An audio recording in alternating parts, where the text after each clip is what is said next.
حدیث کے الفاظ یہی ہے، جو میری طرف چل کر آتا ہے میں اس کی طرف دوڑ کر جاتا ہوں، جیسا کہ اس کی شان ہے۔ لیکن علماء محتاطین اس کا ترجمہ یہ بتاتے ہیں کہ کوئی میری طرف چل کر آتا ہے تو میری رحمت اس کی طرف دوڑ کر جاتی ہے۔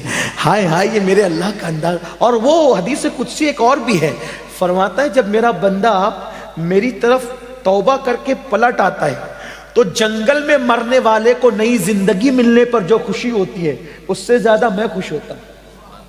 آؤ نا آج توبہ کر لو، آؤ میرے اللہ کے دروازے پہ دستک دیں، مانگے اس سے۔ اور ایک بات آپ کو کہوں، اپنی اوقات دیکھ کر کبھی مت مانگنا، اس کی شان دیکھ کر مانگنا۔ چھوٹی چیز تو مانگو ہی مت، چھوٹی چیز تو مانگو ہی مت۔ یہ کوئی بادشاہ کا دربار نہیں ہے۔ بادشاہ لوگ کیا کہتے ہیں، ایک بادشاہ کے دروازے پہ فقیر آیا، کہا مجھے ایک سکہ دے۔ بادشاہ نے ہنس کے کہا میری شان کے لائق تو مانگ، ایک سکہ مانگتا ہے؟ تو پھر اس نے کہا اچھا اپنی سلطنت دے دے، تو کہا اپنی اوقات دیکھ کے مانگ، ہے نا؟ لیکن یہاں تو کیا ہے، محبوب کا وسیلہ دے کے مانگو۔ کیا مانگتے؟ ادعونی استجب لکم، مجھ سے مانگو۔ کیا مانگتے ہو؟ دولت دے، دولت دے، بچے دے، کاروبار دے۔ ارے نادان، وہ تو کافروں کو بھی دیا۔ وہ مانگ جو اولیاء نے مانگا، وہ مانگ جو اللہ والوں نے مانگا۔ تو مالک بن دینار کہتے شب برات میں عشاء تک نہیں پڑی، میں نے شراب پی، شب برات میں بھی شراب پی، اور شراب کے نشے میں دھوت پڑ گیا۔ میں نے خواب دیکھا، میں مر گیا، سور پھونکا گیا، قبر سے اٹھا تو میرے پیچھے ایک بھیانک اژدہا، خوفناک اژدہا، اس کی آواز آئی۔ میں نے پلٹ کے دیکھا، وہ مجھے دوڑانے لگا۔ جیسے یہ بھاگنے لگا تو میرے سامنے ایک بوڑھا، بہت خوبصورت بوڑھا آیا۔ میں نے کہا اللہ والے مجھے بچا لے۔ تو کہا میں بہت کمزور ہوں، اس سے تجھے نہیں بچا سکتا، آگے جاؤ سکتا تیرے کوئی راستہ مل جائے۔ میں بھاگنے لگا تو میں نے جہنم کی آگ خواب میں دیکھی، جہنم کے پہاڑ دیکھے۔ جہنم میں آگ کے پہاڑ ہے، آگ کے پہاڑ، اس پہ چڑھایا جائے گا، اتارا جائے گا، چڑھایا جائے گا، اتارا جائے گا۔ جہنم کے پہاڑ، آگ کے پہاڑ، اور سر پہ کھولتا ہوا پانی ڈالا جائے گا۔ اور شرابیوں کے لیے تو میں دنگ ہوں۔ جب جہنم کیسی ہے اس کا مطالعہ میں نے حدیث میں کیا، تو جو دنیا میں زنا کرتے تھے نا، زنا، تو ان کے زنا کے عضو سے پیپ بہ بہ کر کے نکلے گا، وہی پیپ شرابیوں کو پلایا جائے۔ نہیں برداشت کر سکے۔ یہ بات کسی مولوی کی کہی ہوئی نہیں، یہ اللہ کے رسول کا فرمان ہے۔ میرے بھائی، میرے جوان، اپنے حال پہ رحم کر۔ اور زانیوں کو تو حال یہ ہوگا، ساری امت کا آدھا عذاب اکیلے زانیوں کو دیا جائے گا، یعنی پوری امت کو جو عذاب ہوگا اس کا نصف، آدھا حصہ زانیوں کو۔ 16 سال کی عمر میں زنا کے اڈوں پہ جا رہی، یہ گندی فلمیں تمہیں زنا کے اڈے پہ لے جا رہی، یہ ہیرو کے طریقے پہ چل رہے، یہ زنا کی طرف نہیں۔ اپنی تباہی کا سامان مت کرو، بربادی کا سامان مت کرو۔ جب کوئی زنا کرتا ہے تو اللہ کا عرش کانپتا ہے، زمین کہتی ہے کہ میں پھٹ جاؤں اور اس کو اپنے اندر دبوچ لوں۔ ایسا مت کرو، بلکہ اسلام تو کہتا ہے جس جگہ پر اجنبی عورت بیٹھ کر اٹھ جائے اور اس کی گرمی بیٹھنے کی باقی ہو تو وہاں مت بیٹھو، وہاں بیٹھو گے تو بھی دل میں زنا کا خیال پیدا ہوگا۔ عورتوں کے سکتے ہوئے کپڑے بھی دیکھنے سے بچو، یہ احتیاط ہے اسلام میں۔ حال پہ رحم کرو، پہلی اور آخری بار دنیا میں آئے ہو، عیاشی مت کرو، آوارگی مت کرو۔ آپ کو حاجت ہے جلدی شادی کرو، اسلام نے شادی کا حکم دیا، لیٹ کیوں کرتے ہو، دیر کیوں کرتے ہو؟ زنا مت کرو، نکاح کرو، نکاح کو فروغ دو، زنا کو فروغ مت دو، تباہی ہوگی۔ وہ کہتے ہیں مالک بن دینار، پیچھے سے سانپ حملہ کر رہا، آگے وہ بوڑھا نیک پرہیزگار مجھے دکھا، نورانی چہرے والا۔ میں کہا بچا لے، نہیں بچایا۔ اس نے کہا میں کمزور ہوں، نہیں بچا سکتا۔ میں نے پہاڑ دیکھے، آگ دیکھی، میں آگ میں گرنے والا تھا تو غیب سے آواز آئی تو جہنمی نہیں ہے، نکل یہاں سے۔ بہت سے ایسے لوگ ہوتے ہیں جو جہنمیوں والے کام کرتے ہیں مگر وہ جہنمی ہوتے نہیں، اور بہت سارے لوگ جنتیوں والے کام کرتے ہیں لیکن وہ جنتی نہیں ہوتے۔ اس لیے کبھی گھمنڈ مت کرنا کہ میں تو پوری رات شب برات میں عبادت کرتا ہوں، میں تو ہر سال حج پہ جاتا ہوں، عمرہ پہ جاتا ہوں، میں تو صدقہ کرتا ہوں، مسجد بنائی، مدرسے بنائے، میں نے یہ کیا، میں نے وہ کیا۔ نہیں نہیں نہیں، میرے آقا کی حدیث سن لو۔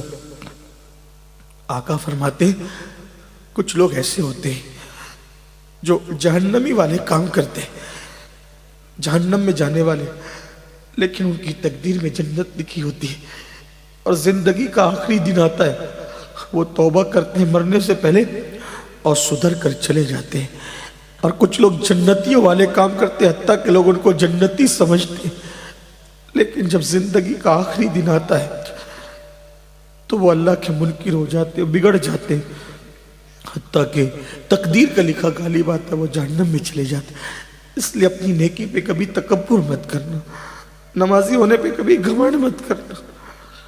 اور میرے سیدوں سے کہتا ہوں کبھی اپنے نسب پہ بھی گھمنڈ مت کرنا. تمہارا بھائی ہوں، خادم ہوں، برا مت ماننا، کبھی گھمنڈ مت کرنا. کیوں؟ اس لیے کہ جن کا نسب پوری امت کو معلوم ہے، وہ سیدہ فاطمہ ایک سجدے میں پوری رات گزار دیتی تھی، چکی چلاتی تھی تو تلاوت کرتے ہوئے، کھانا پکاتی تھی تو تلاوت کرتے ہوئے. ان کو کبھی اپنے نسب پہ گھمنڈ نہیں تھا کہ وہ تو نبی کی بیٹی تھی. ان کے نسب میں کوئی شک نہیں تھا، نبی کی بیٹی تھی. آپ کو بتاؤں امام جعفر صادق، آپ نے سنا نا لوگوں کو جنت بانٹتے تھے، لیکن جب لوگوں سے مصافحہ کرتے تھے تو کہتے تھے لوگوں وعدہ کرو اگر تمہاری مغفرت ہو گئی تو اللہ کی بارگاہ میں میری سفارش کر دینا، اور اگر میری ہو گئی تو میں تمہاری سفارش کروں گا. لوگ کہتے تھے امام آپ تو سید ہیں. فرماتے اسی لیے تو رو رہا ہوں کہ قیامت میں اپنے نانا کو منہ کیا دکھاؤں، اپنے نانا کو منہ کیا دکھاؤں گا. یہ وہ لوگ تھے میرے عزیز. گھمنڈ کی کوئی اجازت نہیں، نہ دولت پر، نہ جوانی پہ، نہ عزت پہ، نہ علم پہ، نہ نسب پہ. کبھی گھمنڈ مت کرنا. گھمنڈ ہمیں کیا زیب دیتا ہے؟ ہماری تو ابھی مغفرت نہیں ہوئی.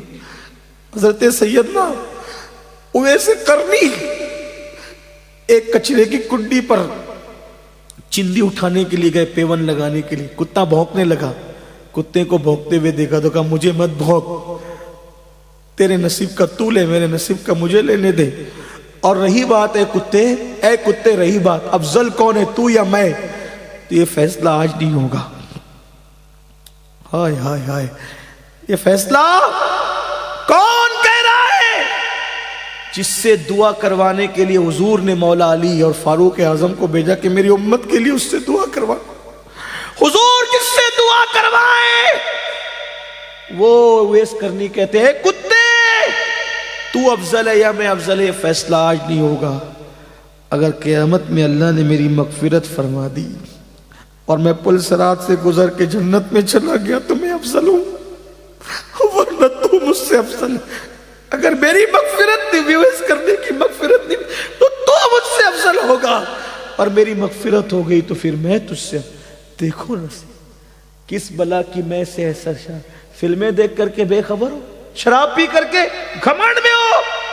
اویس قرنی جس کی دعا کی برکت سے لوگ جنت میں جا رہے ہیں، وہ کہتے ہیں اگر میری مغفرت ہو گئی، میں پل صراط سے سلامتی سے گزر گیا تو اے کتے تجھ سے افضل میں ہوں. اپنے حال پہ رحم کرو.